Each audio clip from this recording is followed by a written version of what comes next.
স্বাগত। দেখছেন দিনের প্রধান খবর আর এর বিশ্লেষণ নিয়ে আমাদের নিয়মিত অনুষ্ঠান বাংলাদেশ এখন। আপনাদের সঙ্গে আছে আমি জান্নাতুল ফেরদৌসী। আজকে আলোচনার জন্য স্টুডিওতে এসেছেন বৈশাখী টেলিভিশনের চিফ রিপোর্টার দীপ আজাদ, এছাড়াও আছেন সিনিয়র সাংবাদিক ইলিয়াস খান। স্বাগত আপনাদের দুজনকে। আমরা আমাদের নিয়মিত আয়োজনের শুরুতেই দেখে নিচ্ছি গতকালের প্রধান শিরোনামগুলি।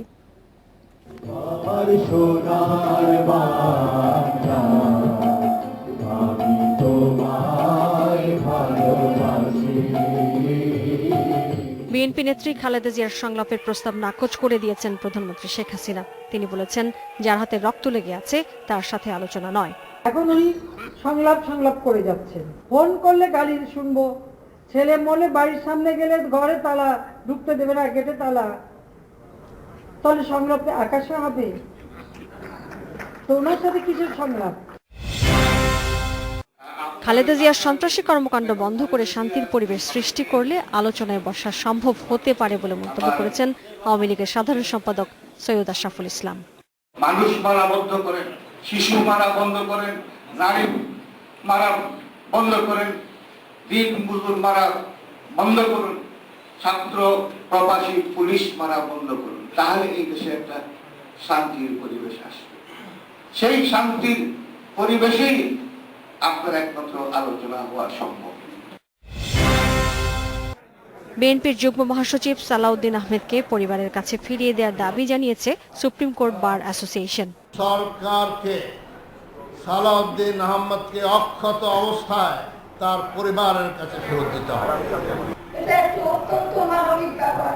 আপনাদের সকলের কাছে আমার অনুরোধ, এটা নিয়ে কোনো ধরনের রাজনীতি না করে আমার স্বামীকে আমার কাছে ফিরিয়ে দেওয়া হোক। আবারও রোববার ভোর ৬টা থেকে বুধবার ভোর ৬টা পর্যন্ত টানা ৭২ ঘন্টার হরতাল ডেকেছে ২০ দল।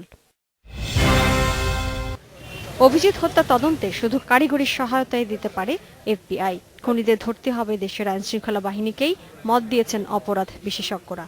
যুক্তরাষ্ট্রের গোয়েন্দা সংস্থাদের কাছে পৃথিবীব্যাপী বিভিন্ন জায়গায় যেখানে চরমপন্থীরা, এই ধরনের চরম উগ্রপন্থীরা কাজ করে তাদের সম্বন্ধে তাদের ভালো একটা তথ্য ভাণ্ডার আছে, সেইখান থেকে তারা কিছু সাহায্য করতে পারে। চট্টগ্রাম সিটি কর্পোরেশন নির্বাচনে নাগরিক কমিটির ব্যানারে প্রার্থিতা ঘোষণা করলেন এবিএম মহিউদ্দিন চৌধুরী। পাশাপাশি দলের জনসংযোগ শুরুর নির্দেশও দিয়েছেন তিনি। আগামী নির্বাচনে আমরা অবশ্যই নাগরিক কমিটির পক্ষ থেকে আপনাদের মনোনয়ন, আমাদের নেত্রীর মনোনয়ন নিয়েই এগিয়ে যাব। বিশ্বকাপে জিম্বাবুয়েকে ৬ উইকেটে হারিয়েছে ভারত। টেইলরের সেঞ্চুরিতে ২৮৭ রান করে জিম্বাবুয়ে। জবাবে অধিনায়ক ধোনির ৮৫ এবং রায়নার সেঞ্চুরিতে জয় পায় ভারত। অন্য ম্যাচে স্কটল্যান্ডকে ৭ উইকেটে হারিয়েছে স্বাগতিক Australia. Mahmuda Momita, independent news. দেখছিলাম আমাদের খবরের প্রধান অংশ বিশেষ। আপনারা দুজনে দেখছিলেন যে গতকালের যে খবরটি, তার অংশ বিশেষ পত্রিকা আমাদের কিছু হাতে এসেছে। সেখানে যে শিরোনামগুলি করা হয়েছে, ভোরের কাগজ বলেছে খালেদা জিয়ার বক্তব্যে বিএনপি তৃণমূলের হতাশা, বিশেষ প্রতিবেদন তাদের। এছাড়া এবার বুলুর বিবৃতি, বুধবার সকাল ৬টা থেকে ৭২ ঘন্টার হরতাল ঘোষণা। শেখ হাসিনাকে কোর্ট করে বলা হচ্ছে তার সঙ্গে কিসের সংলাপ, খালেদাকে আশরাফ শান্তি ফিরিয়ে দিন তবে আলোচনা। দ্য ইন্ডিপেন্ডেন্টের হেড শিরোনাম করা হয়েছে 20 পার্টি কলস fresh 72 hours hartal from today, Hasina rules out Tux with Khaleda again. ব্যবসায়ীদের মনে স্বস্তি ফিরেছে, এটা আমাদের সময় লিড করা হয়েছে। চাপ আতঙ্ক থাকলেও কর্মমুখর মানুষ, সারেন্ডার করুন নয়তো নির্দেশ পালনে বাধ্য হব, খালেদা জিয়াকে প্রধানমন্ত্রী। মানব কণ্ঠ বলেছে আতঙ্কে উধাও বিএনপি, রাজনীতি কোন পথে, তাদের একটি বিশেষ প্রতিবেদন। সারেন্ডার করুন নইলে নির্দেশ মানতে বাধ্য হবে, এটি খালেদা জিয়াকে শেখ হাসিনা। এছাড়া মানব জমিনে বলা হয়েছে জঙ্গি নেত্রীর সঙ্গে কিসের সংলাপ, ফের ৭২ ঘন্টার হরতাল শুরু, ৪ দিনেও খোঁজ মেলেনি সালাউদ্দিনের।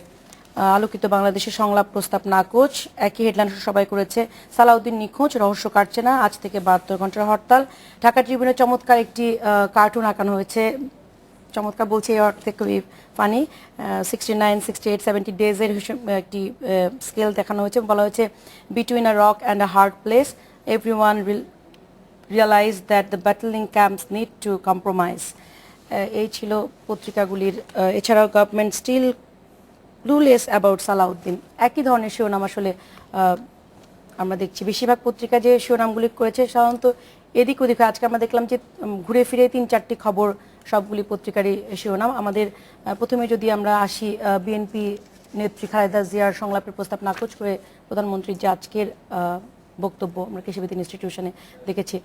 ইলিয়াস ভাই, আপনার কাছে প্রথমে আসি যে এর আগেও এ ধরনের বক্তব্য আমরা আসলে পুনরাবৃত্তি বলা যায়, গত কিছুদিন ধরে শুনছি যে জঙ্গি নেত্রীর সাথে আলোচনা নয়, সংলাপ নয়, প্রধানমন্ত্রী বলেছেন। তবে একটু ভিন্ন ধরনের কথা বলেছেন সৈয়দ আশরাফ আজকে একটি অনুষ্ঠানে। তিনি বলেছেন যে যদি এটি অবশ্য একই ধরনের কথা, এটিও বারবার বলছেন তারা, যে যদি তারা সহিংসতার পথ ছেড়ে আসেন তাহলে আলোচনা হতে পারে।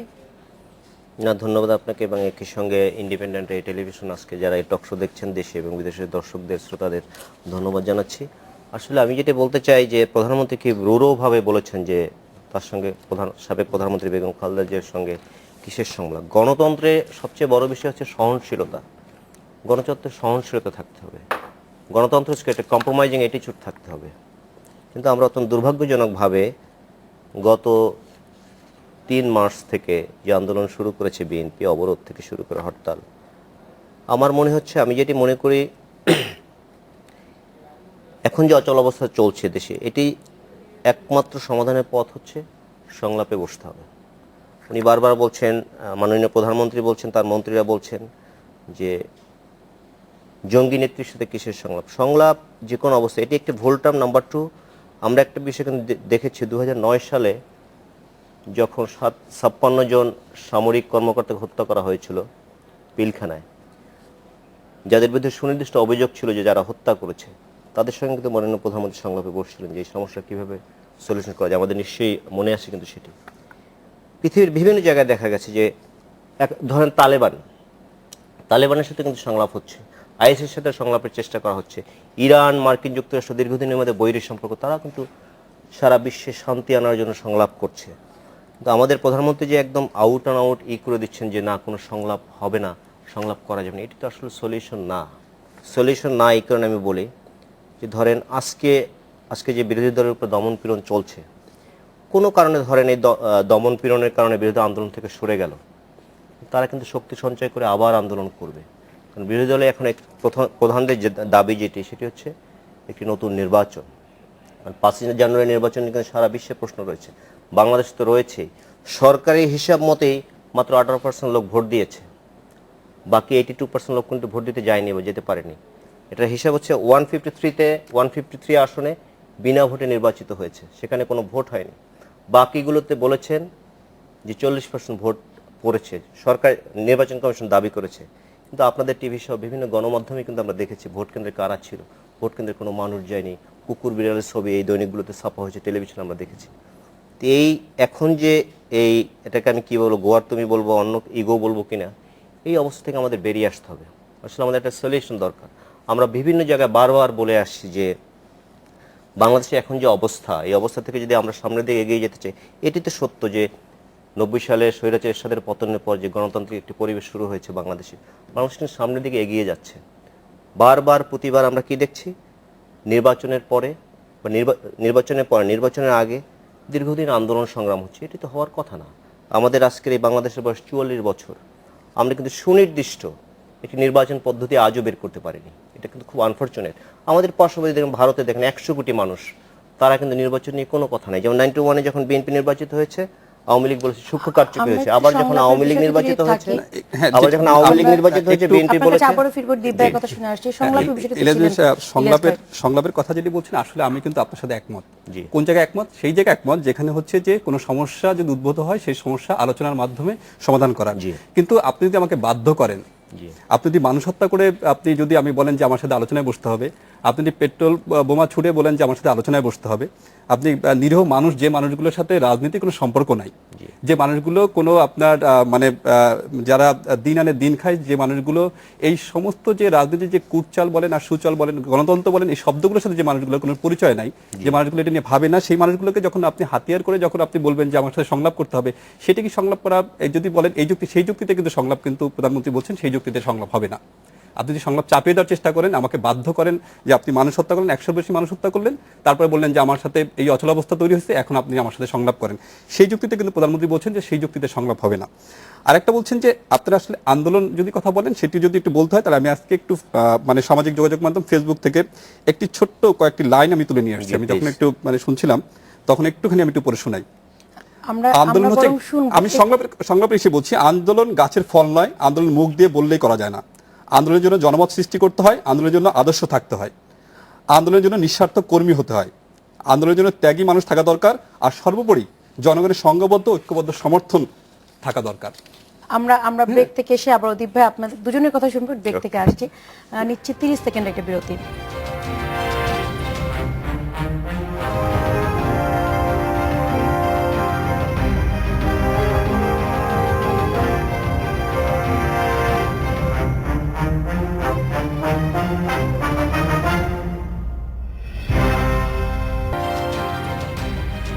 ফিরে এলাম, দেখছেন বাংলাদেশ এখন। দীপ ভাই বলছিলেন সংলাপ, সেই জায়গা থেকে যেটা হচ্ছে যে সেটাতে আরেকটা বিষয় ছোট্ট করে, আপনি পুরো দেশকে অচল করে আপনি কখনো আপনার দাবি আদায় করতে পারেন না, অর্থনীতিকে ধ্বংস করে আপনি আপনার দাবি আদায় করতে পারেন না। কারণ আপনার রাজনীতি কার জন্য? আপনার রাজনীতি হচ্ছে মানুষের জন্য। আপনি বলছেন যে রাজনীতি হচ্ছে সাধারণ মানুষের জন্য, রাজনীতি হচ্ছে গণতন্ত্র উত্তরণের জন্য বলছেন। সেই দাবিগুলো যদি সত্য হয় তাহলে সেই দাবিগুলো কখনো মানুষকে জিম্মি করে আপনার কখনো হতে পারে না আপনার। তাহলে এই জায়গাটা হচ্ছে বিএনপিকে একটা বিকল্প জায়গা বাড়ি করতে হবে, যে বিএনপি আসলে যদি সত্যি তারা মানে গণতন্ত্র, তাদের ভাষায় যদি গণতন্ত্র রক্ষা বা গণতন্ত্র উত্তরণের কথা বলেন, সেক্ষেত্রে বিএনপিকে ভাবতে হবে যে আন্দোলনের নতুন করে পথ ভাবতে হবে। কারণ পেট্রোল বোমা আর এই জিনিস জায়গাটা দিয়ে আমার মনে হয় না বিএনপি ইতিমধ্যেই আপনার একটা জনমতের কথা যদি বলেন সেই জায়গাতে আমার মনে হয় না বিএনপি খুব একটা করেছে। আর আপনি ছোট্ট একটু জায়গাটা বলছি, সেটা হচ্ছে যে আপনি গত নির্বাচনের কথা বলেছেন, সেই নির্বাচনে আমি যদি সাংবাদিক না থাকতাম, তাহলে আমি আপনার জায়গাতে বলছি, আপনি অবশ্য স্বীকার করবেন কিনা আমি জানি না, আমি যদি সাংবাদিক দীপাজাত না হতাম, সেক্ষেত্রে গত নির্বাচনে সেই 5 জানুয়ারি নির্বাচন দিন আমি ঘর থেকে বের হতাম না। যে নির্বাচনকে কেন্দ্র করে 200 মানুষ মানে মারা গেছেন, যে নির্বাচনকে কেন্দ্র করে প্রায় 1000 খানিক স্কুল পোড়ানো হচ্ছে, সেই নির্বাচনকে কেন্দ্র করে নিশ্চয়ই আমার জানের মায়া ত্যাগ করে আমি ভোট দিতে যেতাম না। তাহলে সেই নির্বাচনে ভোটার সংখ্যা, যেহেতু একটি বড় রাজনৈতিক দলের প্রতিপক্ষ রাজনৈতিক দল মাঠে ছিল না, এরকম সন্ত্রাসী ঘটনা করে সেই নির্বাচনে ভোটার সংখ্যা কম ছিল, এটা খুবই স্বাভাবিক। আমরা কিন্তু ভোটের সময় ভোট কারবারি, ইলেকশন কারবারি ওই সময় দেখেছি যে মহিলা ভোটার একেবারেই ছিলেন না। আমরা জানতে চেয়েছিলাম বাড়ি বাড়ি গিয়ে, বেশিরভাগ কিন্তু দীপ ভাই যে কথাটি বলছেন, এই কথাটি বলেছেন সহিংসতার ভয়ে তারা আসেননি। দীপ চমৎকার বলেছেন, উনি নিজেই স্বীকার করেছেন যে ভোটার ছিল না সেখানে। ভোটার ছিল সে কথা যদি বলি, আপনি ভোটারের সংখ্যা যেতে পারেনি, আপনি বলেছেন যে ভোটার যেতে পারেনি। ভোটার ফিগার তো আমি গভর্নমেন্ট ফিগারই বলে দিলাম যে মাত্র যদি সরকারি হিসেবে ধরে নেওয়া হয় নির্বাচন কমিশনের, তাহলেও কিন্তু মাত্র 18% লোক ভোট দিয়েছে, বাকি 82% লোকের মতামত কিন্তু প্রতিফলিত। আমি যদি মোটা দাগে বলি তাহলে কিন্তু এই বাংলাদেশের মানুষের মতামত এই নির্বাচনে কি প্রতিফলিত হয়েছে? এটা কি অংশীদারিমূলক নির্বাচন হয়েছে? এটা কি মানে এটা কি ধরনের নির্বাচন? সুতরাং এই নির্বাচনে এই যেমন আমি এটা রেহমান সোবহানের একটি লাইন আমি এখানে আমি তার একটা চমৎকার হেডলাইনে একটা লেখায়, যে বাংলাদেশের প্রখ্যাত অর্থনীতিবিদ আমরা জানি, তিনি বলেছেন যে ফলাফল শূন্য খেলায় নেমেছে রাজনীতিকরা শীর্ষক তার এক লেখা তিনি উল্লেখ করেছেন, বর্তমান রাজনৈতিক সংকটের সূচনা 2014 সালের 5 জানুয়ারি নির্বাচন। আজকে আমি স্পষ্ট ভাষায় বলি, আমরা দীর্ঘদিন আলোচনা করছি, টক শোতে বিভিন্ন জন বিভিন্ন কথা বলছে, আমি আওয়ামী লীগের পক্ষে বললাম, আমি বিএনপির পক্ষে বললাম, সেটি কথাটা বাংলাদেশে একটি নির্বাচন না হলে এই সংকট থেকে কিন্তু আমরা মুক্তি পাবো না কোনো অবস্থাতেই না। আমরা অবশ্যই সমাধান এই অর্থে বাংলাদেশের মানুষ আমরা নির্বাচন এই বিতর্ক নিয়ে আমাদের সহকর্মী অপেক্ষা করছেন দিলকুশায়, সেখানকার আগুনের একটি খবর তাকে জেনে আসি। রাজধানীর দিলকুশার 8 তলা বাণিজ্যিক ভবনে আগুন এখনো নিয়ন্ত্রণে আনতে পারেনি ফায়ার সার্ভিস। বেলা 3:30টার দিকে আগুন লেগেছে।